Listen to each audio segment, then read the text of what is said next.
আপনি একটি 40 তলা বিল্ডিং এর ফ্ল্যাটে আটকা পড়েছেন। চারদিকে কংক্রিটের দেয়াল, দরজা বন্ধ, ফোনেও নেটওয়ার্ক নেই, আর বাইরে কেউ জানেও না আপনি ভেতরে আছেন। কি করবেন তখন? ঠিক এমনটাই হয়েছিল একজন মানুষের সাথে।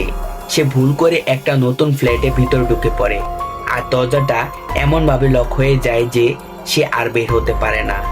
প্রথম দিন সে ভাবে কেউ না কেউ নিশ্চয়ই তাকে বাঁচাতে আসবে, কিন্তু যত দিন যায় দেখা যায় কেউ আসে না। খাবার শেষ, পানিও নেই।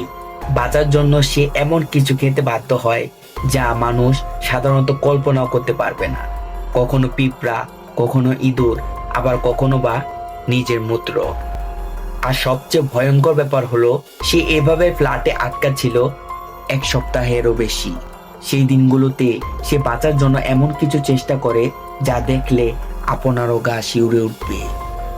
তাহলে চলুন দেখে আসি কিভাবে এই মানুষটা একা একটি ফ্ল্যাটে আটকা থেকেও মৃত্যুর সাথে লড়াই করে বাঁচার চেষ্টা করেছিল। তবে গল্পটা শেষ পর্যন্ত দেখেও যদি আপনার চোখে পানি না আসে, তাহলে হয়তো আপনার ভিতরে ইমোশন নেই, নয়তো আপনি গল্পটাকে অনুভব করতে পারেননি। আর যদি নিজের অজান্তে এক ফোঁটা পানিও চলে আসে, তাহলে ভিডিওটা লাইক করে দিবে। মুভির শুরুতেই দেখা যায় লোকটি একটি অফিসে কাজ করে। তার একজন প্রেমিকাও আছে যে তার সাথে একটি অফিসে কাজ করত। একদিন তারা প্রাইভেট টাইম স্পেন্ড করার জন্য লোকটি ফ্ল্যাটে যায়, কিন্তু ফ্ল্যাটটি ছিল খুবই ছোট ও অগোছালো। তাই গার্লফ্রেন্ড রেগে বলে, তুমি কি বিয়ে করে আমাকে এখানে এনে রাখবে?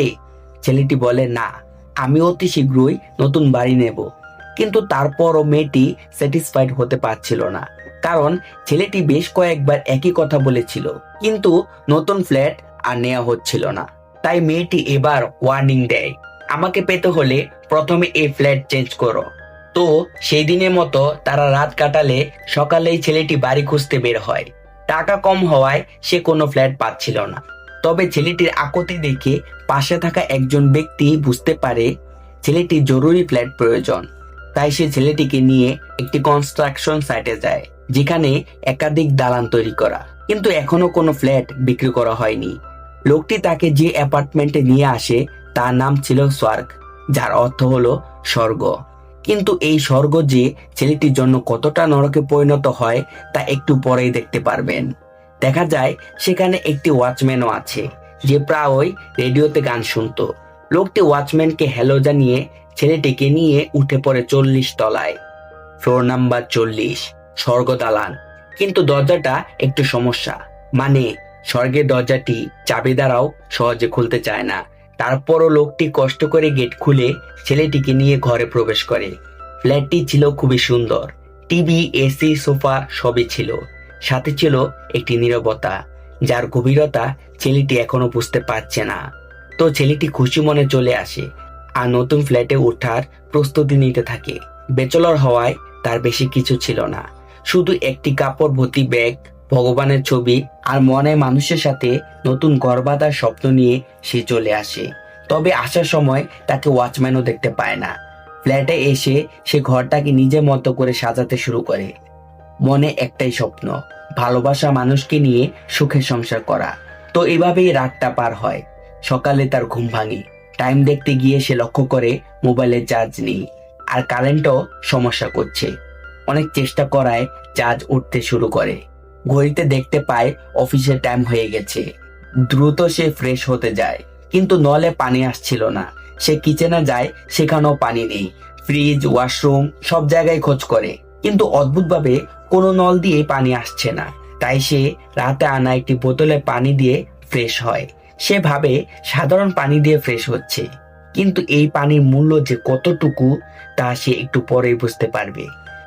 তো যথারীতি সে রেডি হয়ে বেরিয়ে পড়ে অফিসের উদ্দেশ্যে, কিন্তু তখনই তার মনে হয় ফোনটি সে রুমে রেখে এসেছে। তাই সে আবারও ফোনটি আনতে ঘরে যায়। দরজায় চাবি লাগানো ছিল, যা বাতাসে ধীরে ধীরে বন্ধ হচ্ছে। ছেলেটি ফোন নিয়ে আসতেই যাবে, এমন সময় তার গার্লফ্রেন্ড কল দেয়। সে ফোনে কথা বলছে, এদিকে ধীরে ধীরে দরজা বন্ধ হচ্ছে। ছেলেটি নতুন ফ্ল্যাটের কথা তার গার্লফ্রেন্ডকে বলতেই যাবে, এমন সময় ফোন বন্ধ হয়ে যায়। সে ঘর থেকে বের হতে হতে দরজাটাও বাইরে থেকে লক হয়ে যায়। সে অনেক চেষ্টা করে দরজাটি খোলার, কিন্তু কোনোভাবেই পারে না। এদিকে অফিসের সময় হয়ে গেছে, ওদিকে তার রাগী প্রেমিকা অপেক্ষা করছে, কিন্তু দরজা কোনোভাবেই খুলছে না। সে রাগে দরজায় লাথি মারতে শুরু করে, কিন্তু কোনো লাভ নেই। সে দ্রুত ফোনটাকে আবার ওপেন করে এবং তার গার্লফ্রেন্ডকে কল দেয়, কিন্তু গার্লফ্রেন্ড রাগে কল ধরে না। সে তখন হেল্পলাইনে কল দেয়, কিন্তু ঠিকানা বলার আগেই ফোন আবার বন্ধ হয়ে যায়। সে দৌড়ে এসে ফোন চার্জে লাগায়, কিন্তু অবাক করা বিষয় হলো বিদ্যুৎ চলে গেছে। সে সব জায়গায় চেক করে, কিন্তু কোথাও বিদ্যুৎ নেই। সে দরজা ছিদ্র দিয়ে বাইরে তাকায়, কিন্তু কাউকে দেখতে পায় না। তার এই অস্থিরতা শুধু অফিসে যাওয়ার জন্য, কিন্তু আসল অস্থিরতা সামনে। সে ভাবে কেউ না কেউ তাকে উদ্ধার করতে আসবেই, তাই সে ব্যালকনি থেকে চিৎকার করতে থাকে, কিন্তু ওয়াচম্যান শুনতে পায় না, কারণ ছেলেটি ছিল 40 তলা উপরে। রাস্তার গাড়ি ঘোড়া আর কোলাহল, তার শব্দ কারো কাছে পৌঁছায় না। ছেলেটি তখন আবারও লক ভাঙার চেষ্টা করে, কিন্তু তাড়াহুড়ায় তার হাতে আঘাত লেগে যায়। আঘাতটিও ভালো গভীর ছিল, তাই সে একটু পানি দিয়ে ক্ষতটি ধুয়ে নেয়। সে বারবার ব্যালকনি থেকে ডাকতে থাকে এবং গেট খোলার চেষ্টা করতে থাকে, কিন্তু সকল চেষ্টা ব্যর্থ হয়। ফোনটি ঘষে ঘষে চার্জ করার চেষ্টা করে, কিন্তু হয় না। রাগে সে ফোনটিকে ছুঁড়ে মারে। ধীরে ধীরে সে মানসিকভাবে দুর্বল হতে থাকে। দেখা যায় ব্যাটারিটা রোদে রেখেছে, এই আশায় যেন একবার ফোনটা ওপেন হয়, কিন্তু কোনো লাভ হয় না। দেখতে দেখতে সকাল থেকে বিকাল, আর বিকেল থেকে রাত হয়ে যায়। সে একাকী বসে রয়েছে। শহরে এত লোক, কিন্তু তাকে সাহায্য করার মতো কেউ নেই। সে একটি প্যাকেট থেকে বিস্কুট খায়, একটি লাইট জ্বালিয়ে ব্যালকনি থেকে সিগন্যাল দেয়, কিন্তু 40 তলা যে খুবই উঁচু, ব্যস্ত শহরে কারো নজরে সে পড়ে না। দ্বিতীয় দিন, বেলুন ফাটার শব্দে তার ঘুম ভাঙে। সে আবারও বিদ্যুৎ আর পানি চেক করে, ব্যালকনি থেকে আবারও চিৎকার করে, কিন্তু ফলস্বরূপ তার উল্টো গলা ভেঙে যায়। গেট খোলার ব্যর্থ চেষ্টাও করে, ঘরে আসবাবপত্র দরজায় ছুঁড়ে মারতে থাকে, কিন্তু কোনো লাভ নেই। অবশেষে তার মাথায় একটি বুদ্ধি আসে। সে টিভিটাকে ভেঙে ব্যালকনি দিয়ে নিচে ফেলে দেয়, এই আশায় কেউ না কেউ তো টিভিটাকে দেখবে, তাকে বাঁচাতে অবশ্যই আসবে। কিন্তু ওয়াচম্যান তখনও রেডিও নিয়েই ব্যস্ত। ক্ষুধা মিটাতে সে বিস্কুট খায়, এমন সময় তার নজর পড়ে কতগুলো কার্টন পেপারের উপর। তৎক্ষণাৎ তার মাথায় একটি প্ল্যান আসে। সে তখন তার কাছে থাকা টুথপেস্ট দিয়ে পেপারে হেল্প লেটার লিখে, যেখানে লেখা ছিল হেল্প সোয়ার্ক 3501, যা তার লোকেশন। সে পেপারটিকে ছুঁড়ে দেয়, যা উড়তে উড়তে একটি চালে গিয়ে পড়ে। সে হার মানে না, আবারও আরেকটি লেটার লিখে দ্বিতীয় কাগজটিকেও ছুঁড়ে দেয়, যা গিয়ে আরেকটি শূন্য ভবনের ছাদে গিয়ে পড়ে। দুইবার ব্যর্থ হবার পরও সে আবারও লিখতে চায়, কারণ সে এতক্ষণে জীবনে মানে বুঝতে শুরু করেছে। তাই যেভাবেই হোক তাকে বের হতেই হবে। কিন্তু এইবার আর পেস্ট নেই, কোথাও লেখার মতো কোনো পদার্থও নেই। তাই সে হাতের সেই ক্ষত থেকে রক্ত নিয়ে লেখা শুরু করে। একে তো খাবার নেই, তার উপরও রক্ত বের করছে। এটা যে এই মুহূর্তে কত বড় চ্যালেঞ্জ তা বোঝার বাকি থাকে না। শেষমেশ সে তৃতীয় চিঠিটিও উড়িয়ে দেয়। চিঠিটি উঠতে উঠতে আরেকটি ছাদে গিয়ে পড়ে। তবে এবার সে খুশি হয়, কারণ সে ফ্ল্যাটে লোক থাকতো। সে ব্যালকনিতে বসেই অপেক্ষা করে। বিকেল পেরিয়ে সন্ধ্যা হয়। দেখা যায় একটি মেয়ে ছাদে আসে। তার মনে একটু আশার আলো জাগে। সে চিৎকার করতে শুরু করে, কিন্তু গলা এতটাই ভেঙে গেছে যে শব্দ বের হয় না। সে একটি ধাতু দিয়ে বেলকনিতে শব্দ করতে শুরু করে, কিন্তু দূরত্ব এতটাই বেশি ছিল যে মেয়েটি শুনতে পায় না। মেয়েটি চলে যায়। হতাশা আবারও তাকে ঘিরে ধরে। সে কিচেনে যায়। বিস্কুট কে যেন খেয়ে ফেলেছে। টর্চ জ্বালালে দেখতে পায় একটি ইঁদুর। ভয়ে পালাতে গিয়ে সে সেখানে বেহুশ হয়ে যায়। সকালে সে পানির শব্দে জেগে ওঠে। ধীরে ধীরে এগুলো দেখতে পায় নল দিয়ে পানি পড়ছে। সে দৌড়ে অন্যান্য নলে যায়, কিন্তু সেখানে পানি আসছিল না। সে আবারও কিচেনে চলে আসে। 3 দিন ধরে সে পিপাসার্ত। চোখের সামনে পানি পড়ছে, তবু এক পা এগোতে পারছে না, কারণ সেখানে ইঁদুর আছে। এখান থেকে বোঝা যায় সে ইঁদুরকে কতটা ভয় পায়। চোখের সামনেই আবার পানি থেমে যায়। দেখা যায় সে হার মানে না, সে আবারও চিঠি লিখে। তবে এবার সে নিজের হাত কেটে রক্ত দিয়ে চিঠি লেখে, কারণ পূর্বের ক্ষত শুকিয়ে গিয়েছিল। এটা তার চতুর্থ চিঠি। দেখা যায় চিঠিটা ওয়াচম্যানের সামনেই পড়ে, কিন্তু বেহুশ ওয়াচম্যান তা দেখতে পায় না। এরপর সে আরেকটি প্ল্যান করে। একটি প্লাস্টিক ও আন্ডারওয়্যারের রাবার দিয়ে সে একটি গোলাই বানায়। এরপর কয়েকটি নুড়ি পাথর দিয়ে সে মেয়েটি যখন ছাদে আসে তখন সেখানে ছুঁড়ে মারে। দেখা যায় পাথরগুলো মেয়েটির কাছেই পড়ে।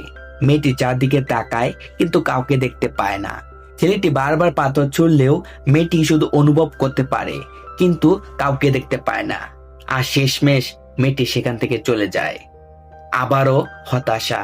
রাতে সে প্যান্ট শার্ট দিয়ে হেল্প লিখে রাখে। পানি তৃষ্ণা এতটাই বেড়ে যায় যে সে টয়লেটে পানি খেতে চায়, কিন্তু সাহস পায় না। আরেকটি রাত কেটে যায়। চতুর্থ দিন। সে গুলাই নিয়ে বসে আছে। পাথরও আছে মাত্র একটি। মেয়েটি ছাদে আসে। সে পাথরটি মারতেই যাবে, এমন সময় দেখতে পায় মেয়েটি সেই চিঠির দিকে এগোচ্ছে। মুহূর্তেই তার মন আনন্দে নেচে ওঠে।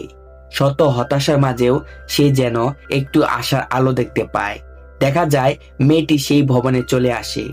ওয়াচম্যানকে জিজ্ঞাসা করলে বলে, আমি 2 বছর ধরে এখানে কাজ করি, এখানে কেউ থাকে না। কিন্তু মেয়েটির মনে সন্দেহ হয়, তাই সে লুকিয়ে উপরে উঠতে থাকে। এদিকে ছেলেটিও মেয়েটিকে উঠতে দেখে দরজায় জোরে জোরে শব্দ করতে থাকে। কিন্তু ছেলেটি 40 তলায়, আর মেয়েটি পায়ে হেঁটে 2-1 তলা উপরে উঠেছিল, তাই সে কোনো শব্দ শুনতে পায় না। ফলে সেও চলে যায়। ছেলেটি প্রায় পাগলের মতো হয়ে যায়। সে কষ্টের তীব্রতা কমাতে চিৎকার করতে থাকে, কিন্তু কোনো শব্দ বের হয় না। রাতে সে আগুন লাগিয়ে দেয়, ভাবে আগুন তো কেউ না কেউ দেখতে পাবে। কিন্তু দেখা যায় আগুন সারা ঘরে ছড়িয়ে যাচ্ছে। তাই সে নিজেই সে আগুনকে নিভাতে শুরু করে। পঞ্চম দিন।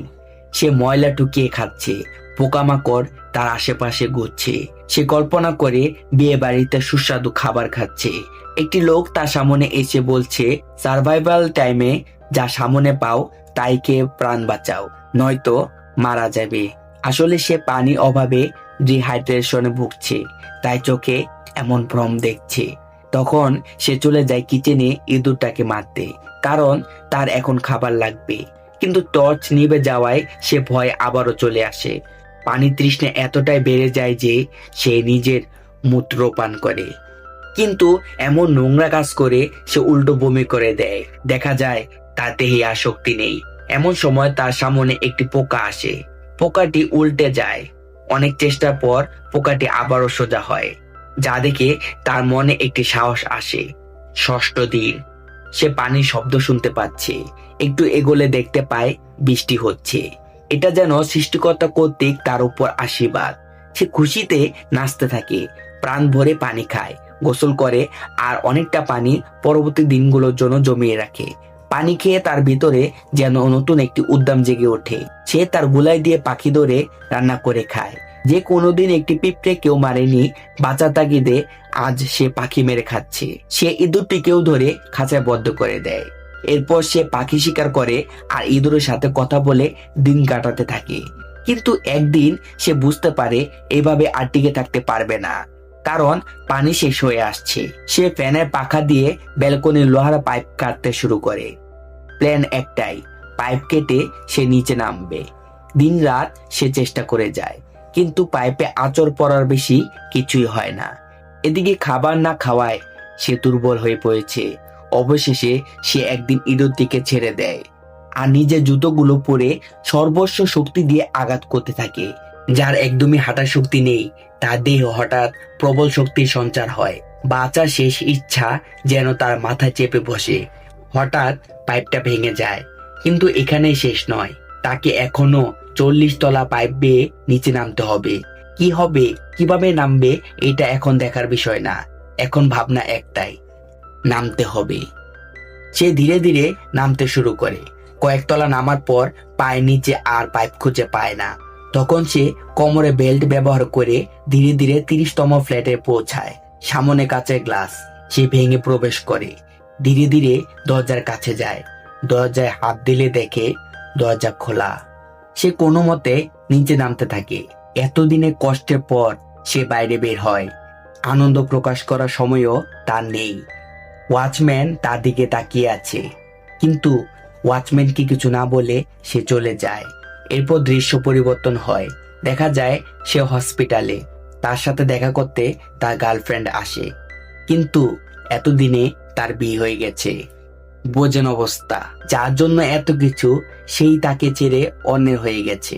কিন্তু ছেলেটির এতে কিছু আসে যায় না, কারণ সে এখন জীবনে আসল মানে বুঝতে পেরেছে। মুভিটা আমাদেরকে একটি শিক্ষা দেয়, জীবনে কখনো হাল ছাড়তে নেই। প্রবল ইচ্ছা আর একাগ্রতা থাকলে যে কোনো কঠিন কাজ সহজ হয়ে যায়। ভিডিওটি যদি ভালো লেগে থাকে তাহলে লাইক করে দিবেন, আর এমনই রোমাঞ্চকর ভিডিও পেতে চ্যানেলটিকে সাবস্ক্রাইব করে বেল বাটনটি চেপে দিবেন। আবারও দেখা হবে নতুন কোনো ভিডিও নিয়ে। সে পর্যন্ত ভালো থাকবেন, সুস্থ থাকবেন। ধন্যবাদ।